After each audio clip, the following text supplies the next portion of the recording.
എല്ലാ കൂട്ടുകാർക്കും നമസ്കാരം. നമ്മുടെ പുതിയ വീഡിയോയിലേക്ക് സ്വാഗതം. ഇന്നത്തെ നമ്മുടെ വീഡിയോ വളരെ സിമ്പിൾ ആയിട്ട് ആർക്കും ഉണ്ടാക്കിയെടുക്കാൻ പറ്റിയ നല്ലൊരു ടീ കേക്കാണ്. ഈ ഒരു ടീ കേക്കിന്റെ പ്രത്യേകത എന്താന്ന് വെച്ചാൽ നമ്മൾ ഇതിലേക്ക് ബേക്കിംഗ് പൗഡറോ ബേക്കിംഗ് സോഡയോ ചേർക്കുന്നില്ല. വെറും 3 ചേരുവകൾ കൊണ്ടാണ് നമ്മൾ ഈ കേക്ക് തയ്യാറാക്കി എടുക്കുന്നതും. ആദ്യമായിട്ട് കേക്ക് തയ്യാറാക്കി എടുക്കുന്ന ആൾക്കാർക്ക് വരെ ഈസി ആയിട്ട് ഇതൊന്നും ഉണ്ടാക്കിയെടുക്കാനും സാധിക്കും. വീഡിയോ കാണുമ്പോൾ നിങ്ങൾക്ക് ഇഷ്ടപ്പെടുവാണെങ്കിൽ തീർച്ചയായിട്ടും നിങ്ങളുടെ വീടുകളിൽ തയ്യാറാക്കി നോക്കുക. തയ്യാറാക്കി നോക്കുമ്പോൾ നിങ്ങൾക്ക് ഈ ഒരു കേക്ക് പെർഫെക്റ്റ് ആയിട്ട് തന്നെ ഉണ്ടാക്കിയെടുക്കാൻ സാധിക്കുവാണെങ്കിൽ ചേച്ചി ഒന്ന് സപ്പോർട്ട് ചെയ്യാനും ഇന്ന് കണ്ട ഈ ഒരു വീഡിയോ നിങ്ങളുടെ കൂട്ടുകാരിലേക്ക് ഒന്ന് ഷെയർ ചെയ്ത് കൊടുക്കാനും വീഡിയോ കാണുമ്പോൾ തന്നെ നിങ്ങളുടെ വലിയൊരു ലൈക്ക് തരാനും മറക്കരുത്. അപ്പോൾ ഉടൻ തന്നെ നമുക്ക് നമ്മുടെ വീഡിയോ കാണാൻ പോകാം.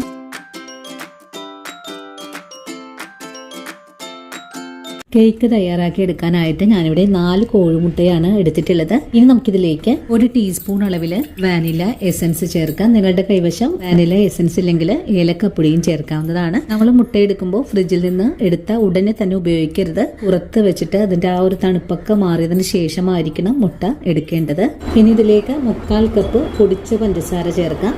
നിങ്ങൾക്ക് ഇപ്പൊ പൊടിച്ച പഞ്ചസാരയ്ക്ക് പകരമായിട്ട് പൊടിക്കാത്തതും എടുക്കാവുന്നതാണ്. ഇനി നമുക്കിത് മുട്ടയിലേക്ക് ചേർക്കാം.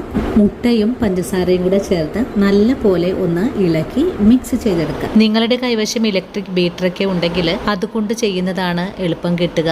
നമുക്ക് ഈ മുട്ട നല്ല പോലെ പതപ്പിച്ചെടുക്കണം. ഇത് എത്രയും നല്ല ഫ്ലഫി ആയിട്ട് വരുന്നുവോ അത്രയും നല്ലതുപോലെ തന്നെ നമ്മുടെ കേക്ക് ആയി കിട്ടും. ഇങ്ങനെ പതപ്പിച്ചെടുക്കാനായിട്ട് നമുക്ക് കുറച്ച് ടൈം ആവശ്യമായിട്ട് വരും. അങ്ങനെ നമ്മുടെ മുട്ട ഇതുപോലെ ഒന്ന് ഞാൻ ഇളക്കി യോജിപ്പിച്ചെടുത്തിട്ടുണ്ട്. നിങ്ങൾക്ക് ഇപ്പോൾ ബീറ്ററൊക്കെ ഉണ്ടെങ്കിൽ അത് വെച്ചിട്ട് ചെയ്തെടുത്താലും നല്ല ഫ്ലഫി ആയിട്ട് തന്നെ നമുക്ക് ചെയ്തെടുക്കാൻ സാധിക്കും. ഇനി ഇതിന്റെ മേലെയായിട്ട് ഒരു അരിപ്പ വെച്ച് കൊടുക്കാം. അരിപ്പയിലേക്ക് 1/4 കപ്പോളം മൈദപ്പൊടി കൂടി എടുത്തിട്ടുണ്ട്. നമുക്ക് മൈദ ഈ ഒരു അരിപ്പയിലേക്ക് ഇട്ട് കൊടുക്കാം. കൂടെ തന്നെ ഒരു പിഞ്ചളവിൽ ഉപ്പും കൂടി ചേർക്കാം. ഉപ്പും കൂടി ചേർത്തിട്ട് ഇത് നന്നായിട്ടൊന്ന് അരിച്ചതിലേക്ക് ചേർക്കാം. കട്ടകളൊന്നും തന്നെ ഇല്ല ചെയ്തെടുക്കുന്നതിന് വേണ്ടിയിട്ടാണ് നമ്മൾ അരിച്ചെടുക്കുന്നത്.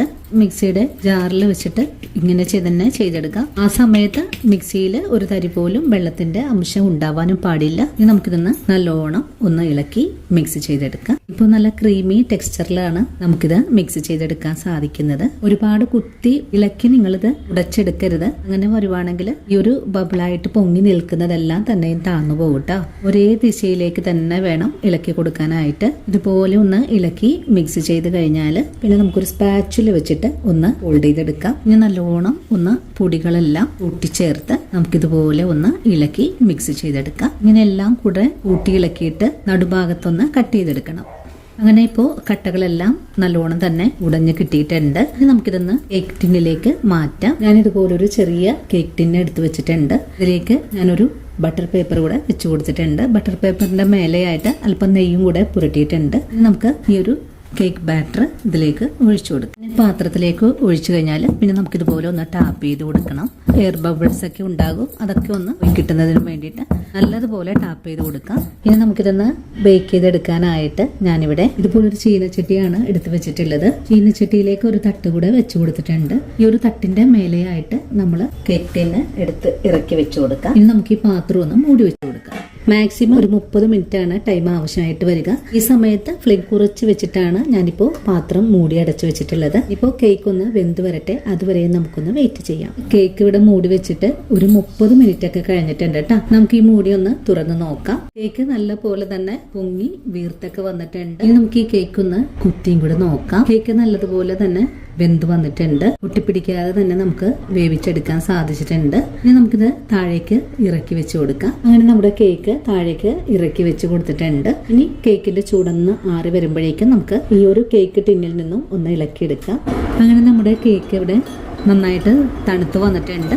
ഇനി നമുക്ക് ഈ പാത്രത്തിൽ നിന്നും ഒന്ന് വിടുവിച്ചുകൂടെ എടുക്കാം.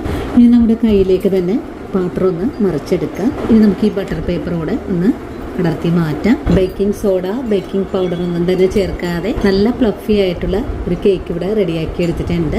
ഇനി നമുക്ക് ഈ കേക്ക് ഒരു പ്ലേറ്റിലേക്ക് കൂടെ മാറ്റാം. ഇനി നമുക്ക് ഈ കേക്ക് ഒന്ന് കട്ട് ചെയ്ത് കൂടെ എടുക്കാം. അധികം ചേരുവകളൊന്നും തന്നെ ചേർക്കാതെ ആർക്കും എളുപ്പത്തിൽ ഉണ്ടാക്കിയെടുക്കാൻ പറ്റിയ നല്ല സ്പോഞ്ച് കേക്ക് ഇവിടെ റെഡിയാണ്. നിങ്ങൾ ഈ കേക്ക് തയ്യാറാക്കി എടുക്കുന്ന സമയത്ത് ഇലക്ട്രിക് ബീറ്ററൊക്കെ ഉപയോഗിക്കുവാണെങ്കിൽ ഒന്നുകൂടി ഫ്ലഫി ആയിട്ടുള്ള കേക്ക് നമുക്ക് തയ്യാറാക്കാം. അതുപോലെ കേക്ക് ടിന്നും ചെറിയതും ഹൈറ്റ് കൂടിയതും എടുക്കുക. അപ്പോൾ ഇന്നത്തെ നമ്മുടെ വീഡിയോ ഇത്രയേ ഉള്ളൂ. ഇനി നല്ലൊരു വീഡിയോ ആയിട്ട് നാളെയും കണ്ടുമുട്ടാം. അതുവരെ ഒത്തിരി സ്നേഹത്തോടെ വീണ്ടും കാണാം.